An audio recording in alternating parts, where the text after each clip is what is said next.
जमिनीमध्ये मॉइश्चर असल्यामुळे, जास्त मॉइश्चर असल्यामुळे हे सुकत नाही लवकर, याचा सर बैल तयार होतो.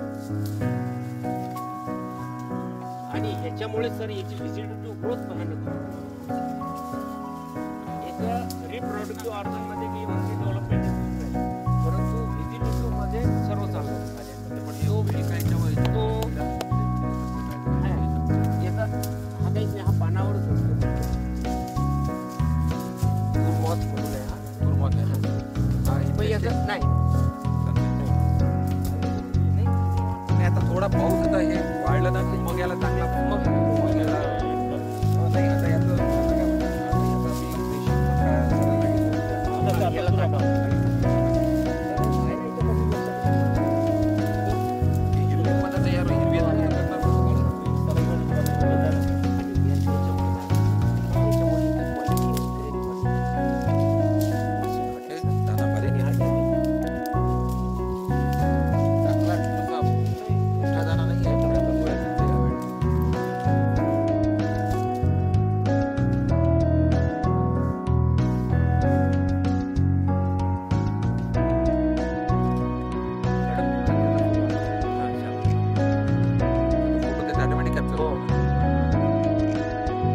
दोन फोटो महत्वाचे सर. एक फोटो आणि एक जो पर्यवेक्षण अधिकारी आहे त्यांचा सर.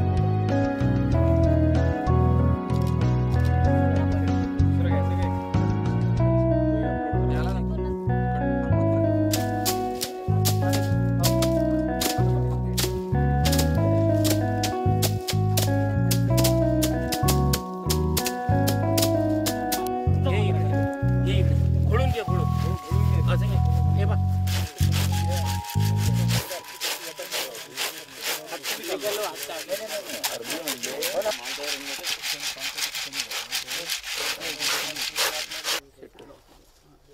दोन 71 ना 5 क्विंटल 42 किलो 5.5 क्विंटल 5.5 क्विंटल किती आहे सर हे? 5 क्विंटल 42 किलो. नाही नाही, हे किती आहे? किती झालं? 2.71 2.71 2 किलो 71 710 ग्रॅम येतात. बुर्दीच्या समोर असलेल्या आलियाबाद या गावाच्या शिवारामध्ये सोयाबीनच्या पीक कापणी प्रयोगाच्यासाठी आम्ही आलो होतो. आणि आम्ही आता इथे आपला 10x5चा एक शेड्यूल असलेला रँडम असलेला प्लॉट आम्ही टाकलेला होता. त्या ठिकाणचं सोयाबीनची कापणी करण्यात आली, त्याची मळणी करण्यात आली आणि आता त्याचं आम्ही आता शेवटचं वजन जे काही येईल ते आम्ही आता ते घेणार आहोत. पण ओव्हरऑल जर का सोयाबीनच्या पिकाचं एकंदर हे पाहिलं तर बऱ्याच पिकांमध्ये ह्या शेवटच्या आलेल्या पावसामुळे सोयाबीन ओलं झालं आहे आणि त्याच्यामुळे त्याच्यात एकतर काही ग्रीन राहिलेल्या शेंगा आहेत, त्याच्यामुळे ते शेंगांच्या दाण्याचा एक तर साईज पण खूप कमी झाली. त्याच्यामध्ये तो एक म्हणजे खोडामध्ये जो एक रोग आलेला आहे, खोडवा चक्री भुंगा, त्याच्यामुळे पण खूप मोठ्या प्रमाणात सोयाबीनला जे काही दाण्याची साईज जी आहे ते वजन त्याचं कमी झालं आहे, साईज पण कमी झाली आणि बऱ्याचशा शेंगा आहेत त्या शेंगा अशा पोचट असलेल्या आढळून येत आहेत.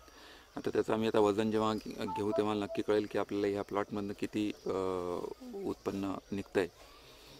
अशाच पद्धतीचे सगळ्याच आपल्या जिल्ह्यामध्ये सगळ्याच ठिकाणचे स्पॉट्स हे पीक कापणीचे प्रयोग होऊन त्याच्यानंतरच खऱ्या अर्थानं आपल्याला पैसेवारी निश्चित करायला लागेल आणि सोयाबीनच्या पिकाचं निश्चित असं अंदाज हा आपल्याला वर्तवता येईल. आत्ताच्या पीक कापणी प्रयोगामध्ये आज आम्ही जेव्हा सोयाबीन हार्वेस्ट केलं होतं तेव्हा त्याच्यामध्ये 17 किलो 41 ग्राम टोटल आमचं रॉ याचं हे होतं आणि त्याच्यामध्ये आता जेव्हा आपण सगळी मळणी करून घेऊन जे सोयाबीन हातात आलं ते फक्त 2 किलो 710 ग्राम या पद्धतीने गेलं तर हेक्टरी साधारणतः 5.5 क्विंटल पर हेक्टर असं त्याचं उत्पन्न